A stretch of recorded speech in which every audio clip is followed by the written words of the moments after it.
नुसत्या जयंत्या काढून त्याच्या समोर डॉल्बी मोठमोठे लावून आणि कपडे उघडे नागडे करून अण्णा भाऊ की जय आपल्या दारू पिलेल्या तोंडातून म्हणून शर्ट काढून असं फिरून आपल्या समाजाची इज्जत वाढणार नाही, इज्जत खाली जाणार, लक्षात ठेवा.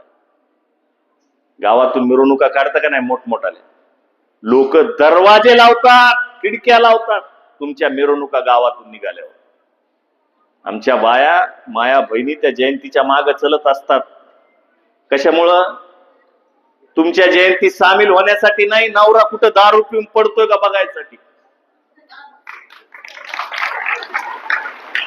पोरग कुठं भांडण करतय का बघायसाठी त्या माग चलत असतात. जयंतीमध्ये त्या सामील होत नाहीत. पोरग वर नाचायले कपडे काढून पडतंय बिडतं की काय नालीमध्ये गटारामध्ये, हे त्यांना बघायचं असतं.